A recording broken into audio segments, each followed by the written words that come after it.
आज हम स्टार्ट करेंगे। बिस्मिल्लाहिर्रहमानिर्रहीम। स्टूडेंट्स, हमने एंटरप्रेन्योरियल प्रोसेस शुरू किया था और मैंने इसमें आपको जो बताया था, मैं इसको दोबारा भी इस वक्त रिवाइज कर देती हूँ कि जो बच्चे उस दिन नहीं थे या जिन्होंने हमारे से क्लास नहीं ली थी, उनके लिए भी ये इंफॉर्मेशन शेयर हो जाए ताकि उनका कोई माइंड में अगर कोई क्वेश्चन है तो वो सॉल्व हो जाए। एंटरप्रेन्योरियल प्रोसेस, जैसे कि इस वक्त आपकी स्क्रीन पे एक छोटा सा इसको डिस्क्राइब करने के लिए मैंने एक लाइन में इसको क्लियर भी करने की कोशिश की है कि बेसिकली एंटरप्रेन्योरियल प्रोसेस हम उसे ये कहते हैं कि कोई भी एंटरप्रेन्योर जो है वो न्यू वेंचर जब स्टार्ट करता है तो उसको कौन से स्टेप्स फॉलो करने चाहिए। जो स्टेप्स वो फॉलो करेगा उन स्टेप्स को हम कहते हैं दीज आर एंटरप्रेन्योरियल प्रोसेस। ठीक है, कि कोई भी वेंचर किसी ने स्टार्ट करना है या बिकम एंटरप्रेन्योर बनना है तो he have to be follow some steps. What type of दो steps are? They are number 1, identifying and evaluate the opportunity. Number 2, develop a business plan. Number 3, resources required. And last is manage the enterprise. ठीक है, ये 4 steps हैं।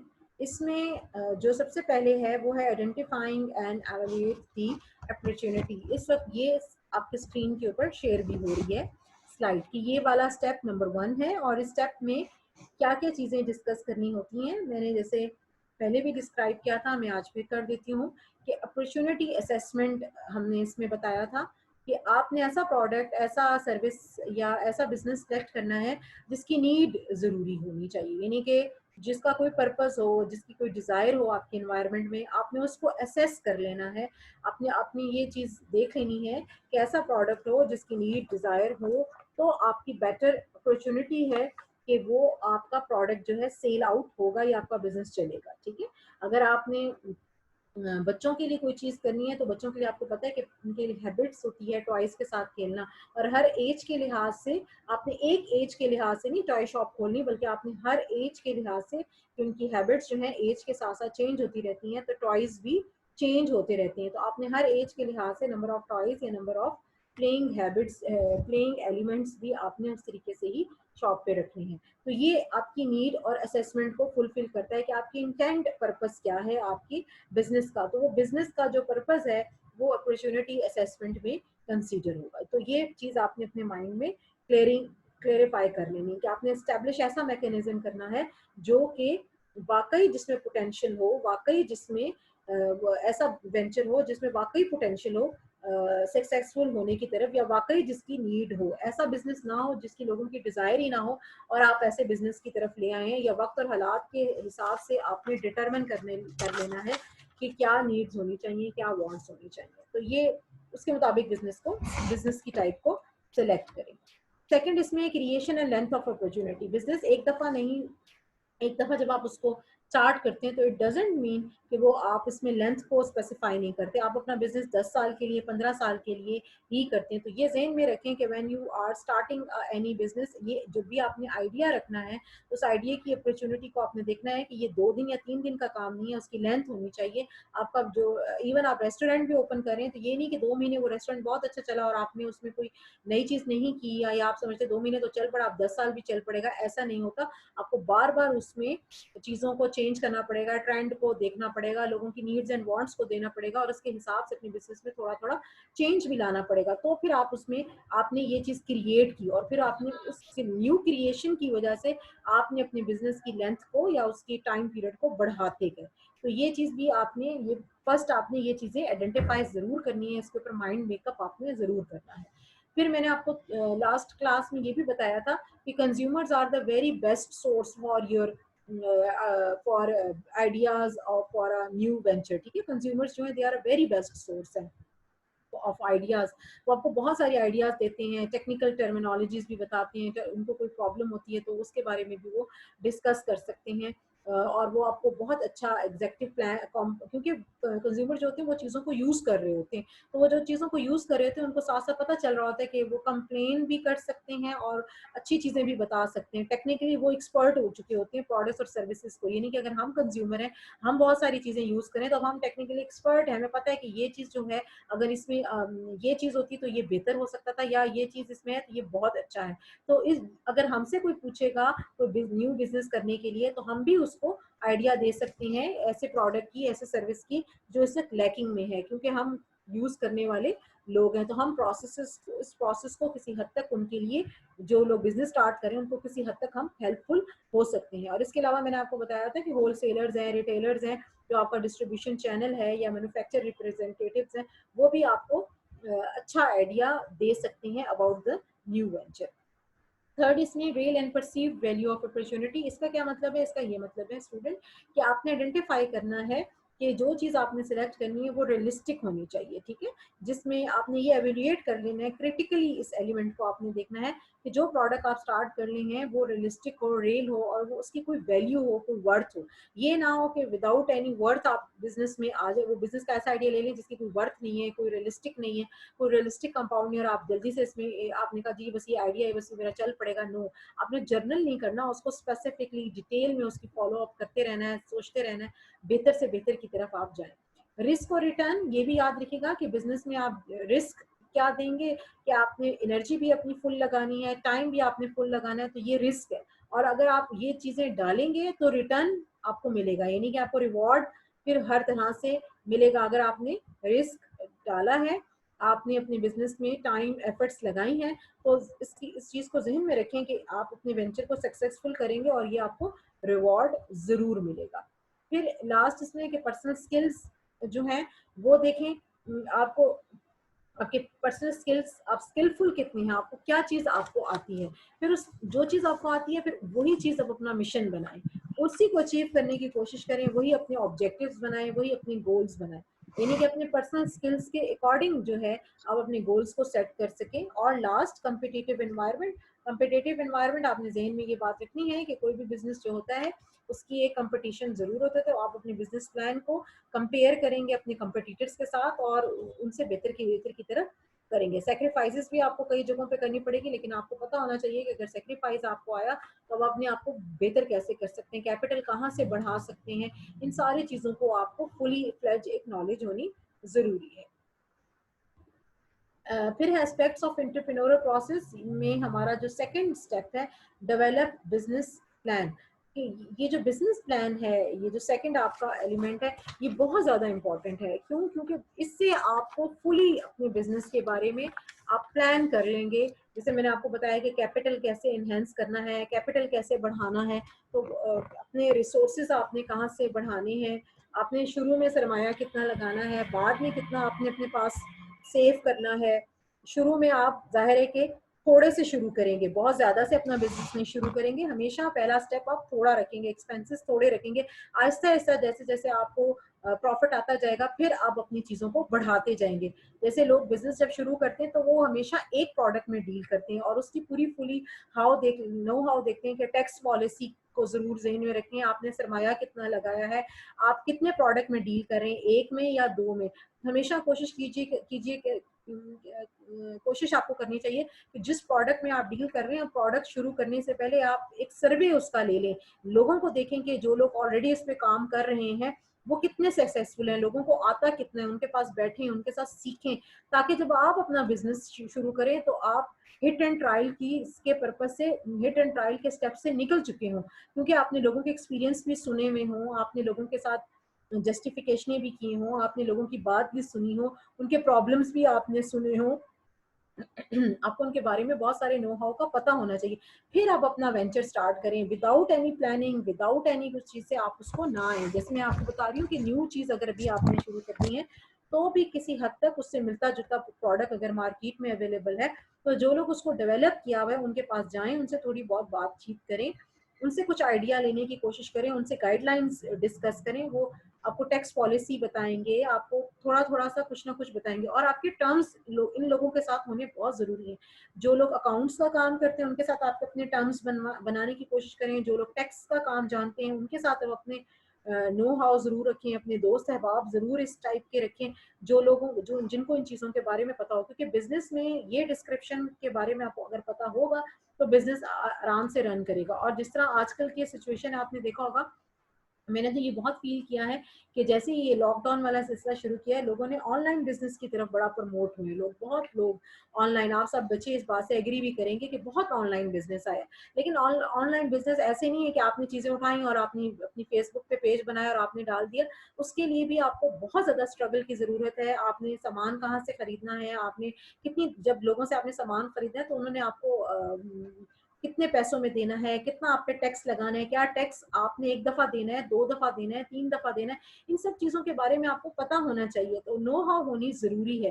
तो वैसे tax हमेशा एक ही दफा बिजनेस में देते हैं, या तो चीज खरीदते वक्त आप देते हैं या चीज को बेचते हुए वक्त आप टैक्स देते हैं। दो दो दफा नहीं देते। ये भी चीजों को आपको थोड़ा बहुत पता होना चाहिए अगर आप बिजनेस की तरफ माइंड आपका रखा हुआ है। और भी अगर आप मेरे से कुछ बिजनेस प्लान से रिलेटेड, अगर आपके माइंड में कोई बिजनेस है और you want to develop some business, अगर आप उसमें कोई गाइडलाइंस देना चाहते हैं तो आप मेरे साथ डिस्कस कर सकते हैं आफ्टर दिस क्लास। लेकिन फिर भी मैं आपको बता दूं कि एंटरप्रेन्योरल प्रोसेस में हम इन चीज़ों को डिस्कस करते हैं कि जब बिजनेस आपने प्लान करना है तो आपने उसकी एक प्लानिंग के लिए आपने रिपोर्ट बनानी है। मैं इस टॉपिक की तरफ ज्यादा डिटेल में इसलिए नहीं जा रही क्योंकि स्टूडेंट आप सब लोगों ने बिजनेस प्लान से रिलेटेड एक पूरा चैप्टर हमने पढ़ा हुआ है। ठीक है, हमने उसमें पढ़ा था कि टाइटल पेज होता है, टेबल ऑफ कंटेंट्स होते हैं, समरी होती है। वो क्या होती है? एग्जेक्टिव समरी, जो आपको बताती है कि आपका बिजनेस क्या है शुरू से लेकर आखिर तक, सारे स्टेप्स वगैरह समरी में लिखे होते हैं। मेजर सेक्शन में उसमें हम देखें कि हमारा बिजनेस क्या है, डिस्क्रिप्शन ऑफ बिजनेस होता है, डिस्क्रिप्शन ऑफ इंडस्ट्री होता है, टेक्नोलॉजी आपने क्या ली है, मार्केटिंग प्लान आपका क्या है। मार्केटिंग प्लान का क्या मतलब है कि आपने अपने बिजनेस को प्रमोट कैसे करना है या आपने अपने बिजनेस की एडवर्टीजमेंट कैसे करनी है। ठीक है, और फाइनेंशियल प्लानिंग, अपना कैपिटल कहाँ से निकालना है, इनहेंस कैसे करना है, बढ़ाना कैसे है। आप पहले से ये सर्वे रखें कि आप जो बिजनेस करना जा रहे हैं उसमें अगर आपको इतना प्रॉफिट होगा तो वो प्रॉफिट आपकी कॉस्ट को कितना पूरा करेगा और आप उसे नया माल कितना लेकर आएंगे। तो ये चीजें आपने फाइनेंशियल प्लानिंग में सोचनी है। Production plan, if there is some step, जैसे लोग स्किल ओरिएंटेड काम करते हैं तो प्रोडक्शन प्लान का चैप्टर उनके बिजनेस प्लान में फिर होगा। प्रोडक्शन प्लान ये कि आपने कोई स्किल सिखाना है तो स्किल क्या होगा, स्किल कैसे सिखाया जाएगा, वो प्रोडक्शन प्लानिंग के चैप्टर के अंदर आप राइट डाउन करेंगे। ऑर्गेनाइजेशनल प्लान का क्या मतलब है कि आपका जो बिजनेस है उसमें वेंचर में आपका कोई ऑफिस वगैरह है तो और उसमें कितने लोग हैं, कौन लोग आपके साथ काम करें, वो उसकी ऑर्गेनाइजेशनल प्लान कंसीडर होगा। ऑपरेशनल प्लान ज्यादातर ये इंडस्ट्री में आ जाता है कि आपने एक यूनिट लगाया, एक पावर लूम लगाई, तो वो ऑपरेशनल प्लान है। यानी कि पहले क्या चीज बनेगी, फिर सेकंड स्टेप पे क्या चीज बनेगी, फिर थर्ड स्टेप पे क्या बनेगी। ये जो स्टेप बाय स्टेप एक प्लानिंग होती है, स्टेप बाय स्टेप एक चीज बन रही होती है, हम उसे कहते हैं ऑपरेशनल प्लान। यानी कि एक दफा में वो नहीं बनती, उसके लिए आपको 3-4 स्टेप, जैसे आप कपड़ा है वो एक दफा में फौरन तो नहीं बन जाता। पहले आप धागा बनाते हो, फिर धागे से वीविंग करते हो, फिर वीविंग से आगे कपड़ा बनाते हो। और कपड़ा प्लेन नहीं बनता, जाहिर है कि उसकी प्लेन भी बनता है लेकिन उसके ऊपर आपको प्रिंटिंग भी चाहिए होती है और एंड प्रोडक्ट आप देखें कहाँ पर आकर मिलता है। तो ऑपरेशनल प्लान एक नहीं है, इसमें बहुत सारे स्टेप्स हैं। तो ये भी आपने वेरीफाई करना है, डिस्क्राइब करना है जब आपने अपना बिजनेस स्टार्ट करना होता है। और जाहिर है कि लास्ट में उसकी समरी होगी, अपेंडिक्स होगी, अगर आप कुछ उसमें आपने उसमें कुछ डिस्कशन की हुई है तो उस चीज को भी आप डिस्कस करेंगे। ये आपका है सेकंड स्टेप इंटरप्रेन्योरियल प्रोसेस का। थर्ड स्टेप है resources required. Resources required, again it is very important, again it is very much needful कि आपने डिटरमिन करना है कि आपका जो बिजनेस है उसमें क्या प्रोसेस है, जो स्टार्ट आप करें उसमें क्या प्रेजेंट है, प्रेजेंट आपके पास क्या रिसोर्सेज हैं और फ्यूचर में आपको क्या वेराइटी ऑफ रिसोर्सेज की जरूरत है। यानी कि आपने एस्टिमेट करना है व्हाट यू हैव टुडे और what you want in future. ठीक है, कि आपने ये हेल्पफुल, आपको ये टॉपिक होगा, क्रिटिकली आपने डिटरमिन करना है कि आपके पास कितने रिसोर्सेज टाइमली इस वक्त आपके पास हैं और आपको किस टाइम पर कौन सा रिसोर्स चाहिए। तो ये पूरा आपको साइकिल पता और डिटरमिन करें रिसोर्सेज आपके पास नीड कितनी है, डिटरमिन करें कितने एग्जिस्टिंग रिसोर्सेज इस वक्त आपके पास अवेलेबल है, आइडेंटिफाई करें कौन वो रिसोर्सेज आपको अवेलेबल करेगा, कौन सप्लायर है उन रिसोर्सेज को देने का, और अगर रिसोर्सेज नहीं कहीं से मिलते तो गैप आप कैसे फुलफिल करोगे। ठीक है, जैसे ये लॉकडाउन की सिचुएशन होगी, लोगों का बिजनेस था तो गैप आ गया, ये गैप आ गया, तो अब उन्होंने क्या किया कि बिजनेस को उन्होंने कहाँ शिफ्ट कर दिया, ऑनलाइन की तरफ। तो ये गैप उन्होंने अपना इस तरीके से फिल किया। तो नहीं कि मार्केट्स बंद हो गई, शॉप्स बंद हो गई, तो लोग घर में आराम से बैठ गए, जी सब कुछ बंद है, ऐसा तो नहीं होता ना। उसको जाहिर है कि आपने उसका अल्टरनेटिव वे ढूंढना होता है, या घरों में आप उस चीज को लेकर आ सकते हैं। या जैसे मैंने लोगों को देखा कि अगर लोग काम पे नहीं जा रहे तो लोगों ने अपना साइड बिजनेस बहुत शुरू कर लिया। तो ये, और खुद ही उसको पिक एंड ड्रॉप करते थे, खुद ही उसको चीजें, मटेरियल भी खुद ही बनाते थे, खुद ही करते थे, यानी कि किसी हद तक उसको चलाने की कोशिश की, हिम्मत नहीं हारी, गैप्स को फिल करने की कोशिश की। फिर develop access to needed resources, आपने ये भी असेस कर लेना है कि स्टार्टअप स्टेज पे आपने देख लेना है कि कहाँ से आपको फंड्स मिलेंगे, कैसे ग्रोथ होगी, कैसे आपके सप्लाई कैसे होंगे रिसोर्सेज, और कहाँ से मिलेंगे, वो डेवलप आपने पूरी एक स्ट्रेटेजी जो है वो कर लेनी है। लोएस्ट पॉसिबल कॉस्ट निकालनी है। बच्चों ये याद रखिएगा, बिजनेस में सारे पैसे एक चीज पे नहीं लगा देते, आपने ये अवॉइड करना है कि लोएस्ट पॉसिबल पॉसिबल कॉस्ट वाली चीजों को ही आपने बिजनेस में लिखना है, ताकि आप लीस्ट लॉस से बच सकें। ये बहुत ज्यादा जरूरी है। Resources no doubt expensive item है, रिसोर्सेज जाहिर है कि बिजनेस में लाना आपको काफी सारा खर्चा करना पड़ता है, लेकिन फिर भी आपने एक अच्छी तरीके से सर्वे कर लेना है कि लोएस्ट प्राइस पर आपको कहाँ से ये चीजें मिल सकती हैं, आपकी डिजायर्स कहाँ से पूरी हो सकती हैं। उन सप्लायर्स को आप जो है अल्टरनेटिव सप्लायर्स को आप देखें, एक चीज सबसे ना खरीद लें, कुछ कुछ चीजें किसी किसी से खरीदें, ताकि आपके पास कम पैसों में ज्यादा अच्छी चीज आपके पास आ जाए और आपको लॉस ज्यादा फील ना हो। लास्ट है मैनेज द एंटरप्राइज। जाहिर है कि जब बिजनेस आप स्टार्ट कर लेते हैं तो उसमें बहुत जरूरी है कि उसको अब आप मैनेज करें। ठीक है, कि बिजनेस आपने तो स्टार्ट कर लिया, अगर आप उसमें प्रॉपर मैनेज ही नहीं करते तो क्या होगा कि वो 2-3 महीनों के बाद या साल के बाद वो गिर सकता है, उसमें ग्रोथ नहीं आएगी। तो मैनेज द इंटरप्राइज जो है ये बहुत ज्यादा इम्पॉर्टेंट है कि आप अपने बिजनेस को देखें कि उसमें प्रॉब्लम्स कौन कौन से हो रहे हैं, फिर उन प्रॉब्लम्स को सॉल्व करते जाएं साथ साथ, तो आपका बिजनेस जो है, ये एंटरप्राइज जो है, it will be growing slowly and slowly. तो this involve implementing a management style. ठीक है, कि आप एक मैनेज आप अपना इम्प्लीमेंट करें कि what is your management style, आपका मैनेजमेंट स्टाइल कैसा है, आपका मैनेजमेंट का स्ट्रक्चर कैसा है, आपने मैनेजमेंट की प्लानिंग क्या की है, कैसे आप चीजों को लेंगे, ये डिटरमिन करना बहुत ज्यादा जरूरी है। फिर इसमें आप ये देखें कि आपके वेरिएबल सोर्स क्या हैं, यानी कि कौन कौन से आपके ऐसे काम हैं जो आप समझते हो कि अगर वो आप अपने बिजनेस में कर रहे हो तो वो सक्सेसफुल हो रहा है। जब बिजनेस चलना शुरू हो जाता है तो आपको समझ आनी शुरू हो जाती है कि ये वाला अगर मैं काम कर रहा हूँ तो ये मुझे कामयाबी की तरफ लेके जा रहा है। तो उन चीज़ों को आप, उन वेरिएबल्स को अंडरस्टैंड करें और फिर कोशिश करें कि वही वेरिएबल्स या वही स्टेप्स आप बार बार फॉलो करें। आइडेंटिफाइंग करें प्रॉब्लम्स को और उन प्रॉब्लम्स को सॉल्व करें, इम्प्लीमेंट करें कंट्रोल सिस्टम अपना, और डेवलप करें एक ऐसी स्ट्रेटेजी जिसे हम कहते हैं ग्रोथ स्ट्रेटेजी। मैंने आपको पहले भी बताया था स्टूडेंट, अगर आपने स्टार्ट में बिजनेस एक प्रोडक्ट से स्टार्ट किया है तो कोशिश करें कि अब उसको एक प्रोडक्ट से निकालें। अब आप उसको कोशिश करें कि मल्टीपल चेन निकालें, यानी कि जैसे अब आप सारे बिजनेसेस में देख रहे हैं, टेक्सटाइल इंडस्ट्री में देखें, वो कपड़ा बनाते थे, लेकिन अब आप देखें वो शूज, बैग्स, कॉस्मेटिक, क्या क्या कुछ वो बनाने लगे, स्टिच अनस्टिच सब कुछ जो है वो बनाना शुरू हो गए, शूज भी अब उनमें आ गए। तो ये क्या है, this is called a develop a growth strategy, और इसका फायदा अल्टीमेटली कंज्यूमर को ही होता है। जब आपके पास वैरायटी ऑफ प्रोडक्ट्स आ जाएं और एक कंपनी ना हो सिर्फ बनाने वाली, बहुत सारी कंपनीज बहुत सारी चीजें बनाने वाली हो जाए, तो फिर कॉस्ट हर एक की न्यूट्रल होगी, फिर ये नहीं होगा, बैलेंस होगी कॉस्ट। ये नहीं होगा कि बीइंग अ कंज्यूमर आप किसी भी प्रोडक्ट के पास, किसी भी कंपनी के पास चले जाए तो उनकी प्राइसेस आपस में मिलती जुलती होंगी, और वो अगर वो बहुत ज्यादा प्राइस को बढ़ा लेते हैं तो कंज्यूमर उनके पास नहीं आएंगे, क्योंकि वो सब चीजें कहीं और भी मिल रही हैं, तो कंज्यूमर उनके पास चले जाएंगे। ये सबको पता होगा कि क्रॉस स्टिच भी अगर ये चीज बना रही है, निशात भी ये चीज बना रही है, या कोई और बिजनेस भी ये काम कर रहा है, जैसे आप बिस्किट्स में देख लें, सारे बिस्किट्स की प्राइस एक जैसी है, सारे इलेक्ट्रॉनिक्स में जो ये बनाने वाले हैं, जूसर, ब्लेंडर, इन सब की प्राइस एक जैसी है। क्यों, इनकी थोड़ा बहुत चेंज होगा, लेकिन ज्यादातर इन सब की सेम सेम होगी। क्यों? क्योंकि उनको पता है अगर कस्टमर को, अगर हम यही सारे फंक्शंस कोई और कंपनी भी दे रही है और यही सारे करेक्टरिस्टिक्स किसी और कंपनी की भी प्रोडक्ट्स में हैं जो हमारे हैं, और वो 10,000 में दे रहे हैं, और हम यही प्रोडक्ट 15,000 में दे रहे हैं, तो लोग पागल नहीं है कि वो 15,000 पे चीज ले लेंगे, वो 10,000 की तरफ ही जाएंगे। और अगर वही सब प्लस पॉइंट आपके पास है तो आप क्या होगा कि आप ऐसा ऐसा मार्केट में से निकल जाओगे। तो मैनेज आपने फिर नहीं किया। तो मैनेज में यही चीज है कि आप इस चीज को देखें कि आपके इर्द गिर्द में लोग क्या कर रहे हैं, उनकी क्या पॉलिसी है, और उस लिहाज से फिर आप अपनी प्लानिंग करें। तो ये चीज़ बहुत ज़्यादा ज़रूरी होती है कि आप अपने कंपटीटर्स को भी देखें, आप उनकी एक सर्वे भी लें और फिर उनसे मिलता जुलता ही काम आप करें।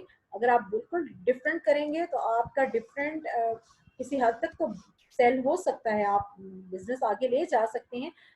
इनोवेशन आपको ज़रूर काउंट करेगी। लेकिन अगर आप इनोवेशन एक दफ़ा करके चुप करके बैठ जाते हैं और आपके कंपटीटर्स आपकी उस इनोवेशन से बढ़ के कोई चीज़ बना लेते हैं, तो फिर आप फ्लॉप में चले जाएंगे और वो आगे निकल जाएंगे। तो ये सारी चीज़ें जो थी, ये एक एंटरप्रेन्योरियल प्रोसेस का आज हमने थीम पढ़ा और मैंने कोशिश की कि आपको किसी हद तक ये प्रोसेस समझा दूं।